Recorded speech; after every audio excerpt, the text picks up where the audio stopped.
تو وہ جو سارا پیریڈ ہے اس کے بعد جدھر ڈبل سٹیمپس ہوتے ہیں, جدھر وہ تھیلیاں کھلی ہوتی ہیں, وہ جو ساری چیزیں ہوتی ہیں, وہ ساری چیزیں ختم ہو جاتی ہیں اگر آپ الیکشن ختم ہوتے ساتھ ہی رزلٹ آئے اور پھر پیپر ٹریل ہو کہ جو بھی کوشچن کرنا چاہے تو اس کے پاس موقع ہو وہ جا کے کوشچن کر سکے.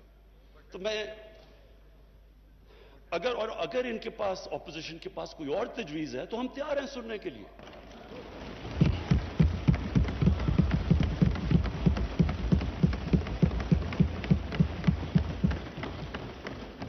لیکن یہ تو کوئی ہر الیکشن اگر آج آپ کچھ اس پہ کوئی ریفارم نہیں کریں گے یہ تو پھر ہر الیکشن کے اندر یہی سلسلہ ہوگا, جس طرح بائی الیکشن, جس طرح سینٹ کے اندر.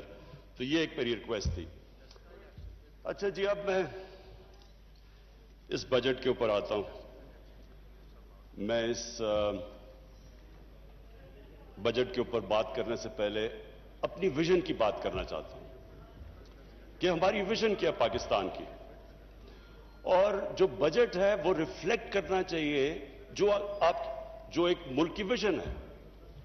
مجھے خوشی اس لیے, اور میں شوکت ترین آپ کو اور آپ کی ساری اکنامک ٹیم کو آج خراج تحسین اس لیے پیش کرتا ہوں کہ آپ نے جو میری ویژن تھی پاکستان کی اس کے مطابق آپ نے بجٹ بنایا.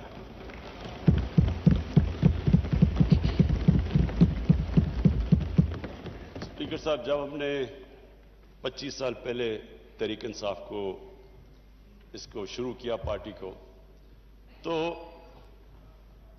ہماری جو موٹیویشن تھی, جو میری موٹیویشن تھی, وہ ایک ہی تھی جو کہ نظریہ پاکستان تھا. نظریہ پاکستان آبجیکٹو ریزولوشن کے اندر بڑا کلیئرلی ڈیفائنڈ ہے, اسلامی فلاحی ریاست. یہ جو اسلامی فلاحی ریاست ہے یہ نظریہ جو ہمارے فاؤنڈنگ فادرز تھے انہوں نے مدینہ کی ریاست سے لیا, کیونکہ وہ دنیا کی پہلی فلاحی ریاست تھی. اب اسپیکر صاحب, ہم نے یہ کیوں, میں ذرا سارے ہاؤس کے لیے, اپنے یوتھ کے لیے, سب کے لیے کہنا چاہتا ہوں کہ یہ کیوں ضروری ہے کہ ہم پاکستان اسی فاؤنڈنگ فادرز کی ویژن کے اوپر واپس جائے. وہ اس لیے ضروری ہے اسپیکر صاحب کہ اگر اس ہمارے ملک کی ویژن سے ہم پیچھے ہٹ جاتے ہیں تو پاکستان کا مقصد ختم ہو جاتا ہے. پاکستان جب بنا تھا تو ہمیں یہ پتا ہونا چاہیے کہ بہت زیادہ مسلمان ہندوستان میں رہ گئے تھے, لیکن انہوں نے بھی پاکستان کی حمایت کیوں کی تھی؟ کیونکہ جو ہمارے فاؤنڈنگ فادرز تھے, علامہ اقبال اور قائد اعظم, انہوں نے جو ایک ویژن دی تھی پاکستان کی, اس کی وجہ سے سارے ہندوستان کے مسلمان بھی متفق تھے کہ یہ ملک بننا چاہیے. اور وہ ویژن علامہ اقبال نے, اور جو مسلمان دنیا کے سب سے بڑا پچھلے 300-400 سال میں سب سے بڑے ذہن تھے, انہوں نے اس ویژن کے اندر جب کہا تھا کہ مسلمان جب بھی اٹھتا ہے, مسلمان کا سویلائزیشن مدینہ کی ریاست کے بعد جب بھی اٹھا ہے, وہ واپس گیا ان پرنسپلز کے اوپر جو ہمارے نبی صلی اللہ علیہ وسلم نے مدینہ کی ریاست میں اسٹیبلش کیے تھے. تو وہ پرنسپلز تھے جس کی وجہ سے ایک قوم اٹھی. تو میں اسپیکر صاحب آج بریفلی وہ بتانا چاہتا ہوں کہ وہ کیا چیز تھی کہ ایک اتنا عظیم سویلائزیشن کھڑا ہو گیا, اور کبھی اتنی تیزی سے ایک سویلائزیشن نہیں کھڑا ہوا. جب مدینہ پہنچے رسول اللہ, تو انہوں نے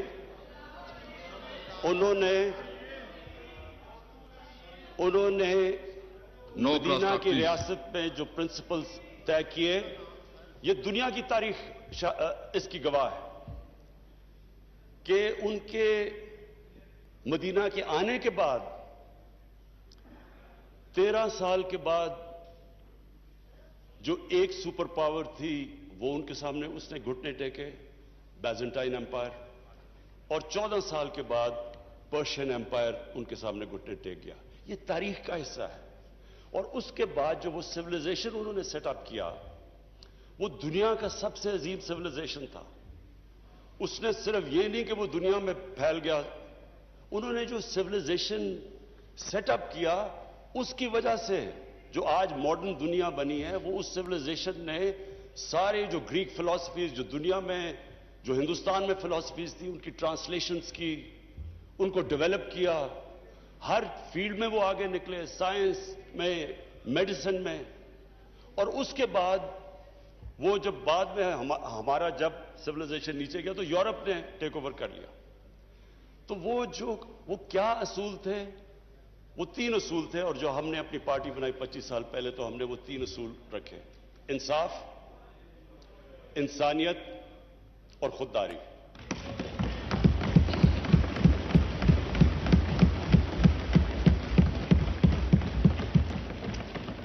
اور یہ 3 ہماری ویژن سٹیٹمنٹ میں ہیں کہ ہم یہ سمجھتے ہیں کہ جو ہمارا بجٹ ہے وہ ریفلیکٹ کرنا چاہیے یہ 3 پرنسپلز. اس سے پہلے میں آج اپنی اکنامک ٹیم کو خراج تحسین پیش کرتا ہوں. ہماری جو اکنامک ٹیم ہے اور جس میں جب سے ہماری گورنمنٹ آئی اور اب تک جس نے بھی ہماری اکنامک ٹیم میں شرکت کی سارے مستحق ہیں آج مبارک کے بھی اور خراج تحسین کے بھی.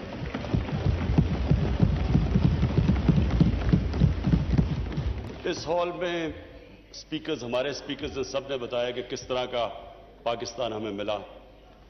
جب ہماری گورنمنٹ آئی تو جو سب سے بڑے ہمیں پرابلم تھا وہ جو ٹرم استعمال کرتے ہیں کرنٹ اکاؤنٹ ڈیفیسٹ. جو کرنٹ اکاؤنٹ ہے وہ میں عام لوگوں کے لیے سمجھانے کے لیے کہ کرنٹ اکاؤنٹ کا مطلب یہ ہے کہ ملک میں ڈالرز کتنے آ رہے ہیں اور ملک سے باہر کتنے ڈالرز جا رہے ہیں. اس کا پاکستان کی تاریخ کا سب سے بڑا ڈیفیسٹ تھا. اس کا مطلب یہ کہ ہماری جو کرنسی تھی وہ خطرے میں تھی, کیونکہ اتنا بڑا جب خسارہ تھا, ڈالرز کی کمی تھی, تو ڈالرز نے اوپر جانا تھا, کرنسی نے ڈی ویلیو ہونا تھا. اس کے لیے جو سب سے بڑا ہمیں آتے ساتھ ہی سروائیول کا جو شروع میں پیریڈ تھا, ہم سب نئے تھے, ٹیم نئی تھی, تجربہ نہیں تھا, تو اس کے اندر اتنے بڑے کرائسس میں اس لیے اپنی ٹیم کو خراج تحسین پیش کرتا ہوں کہ ہم نے بڑے مشکل قدم اٹھائے اپنی اکانومی کو سٹیبلائز کرنے کے لیے. تکلیف دہ تھے, اور اسپیکر صاحب وہ تکلیف دہ ایسے تھے کہ آپ ایک ملک اگر گھر کی مثال لے لیں, میں سب کے لیے ایک آسانی پیدا کرنا چاہتا ہوں کہ ہمارے سارے جو بھی آج دیکھ رہے ہیں سب کو سمجھ آ جائے کہ وہ کیا مشکل تھی پاکستان کو. ایک گھر مقروض ہو جاتا ہے, آمدنی اور خرچے میں بڑا خسارہ ہو جاتا ہے, کرایہ دار آ رہا ہے, لوگ آ رہے ہیں پیسے مانگنے کے لیے, قرضے لیے ہوئے ہیں, تو وہ گھر کیا کرتا ہے؟ وہ صرف دو چیزیں کر سکتا ہے, اپنے خرچے کم کرتا ہے اور اپنی آمدنی بڑھانے کی کوشش کرتا ہے. تو جب وہ اپنے خرچے کم کرتا ہے تکلیف ہوتی ہے گھر کو. خرچے جب کم کرتا ہے, اگر آپ کے بچہ ایک اچھے سکول میں جا رہا ہے اس کو آپ کو نکال کے دوسرے اس سکول میں گورنمنٹ سکول میں ڈالنا پڑتا ہے. اگر آپ کا گاڑی ہے تو موٹر سائیکل ہو, اگر موٹر سائیکل ہے تو سائیکل لینا پڑتا ہے. وہ جو بھی گھر اس سچویشن میں ہوتا ہے اس کو اس مشکل وقت سے گزرنا پڑتا ہے جب تک اس کی آمدنی اوپر نہیں آتی. تو ہمارے لیے وہ مشکل فیصلے کرنے تھے, لوگوں کو تکلیف ہوئی, عوام بڑی مشکل سے گزری اور کئی ابھی بھی گزر رہے ہیں. لیکن اس کے علاوہ جب ایک ملک مقروض ہو جائے اور جب ایک ملک اس مشکل میں پڑ جائے, اس کے علاوہ دوسرا اور کوئی راستہ نہیں ہے اس کا. کوئی بھی ملک لے لیں, جب ترکی میں پرائم منسٹر تب اردوغان آئے تو ان کو بھی جب ترکی کو جو وہ بھی قرضے میں ڈوبے ہوئے تھے ان کو بھی IMF کے پاس جانا پڑا, لیکن وہ بھی 2-3 سال مشکل وقت سے گزرے. تو مجھے آج یہ خوشی ہے کہ ہماری اکنامک ٹیم نے جس طرح کے فیصلے کیے, جس طرح ہم وہ چیلنجز لیے اور جس طرح ان چیلنجز سے نکلے. ایک تو اکنامک چیلنج تھا, دنیا میں باہر گئے, پیسے اکٹھے کرنے کی پوری کوشش کی. میں آج پھر اپنے وہ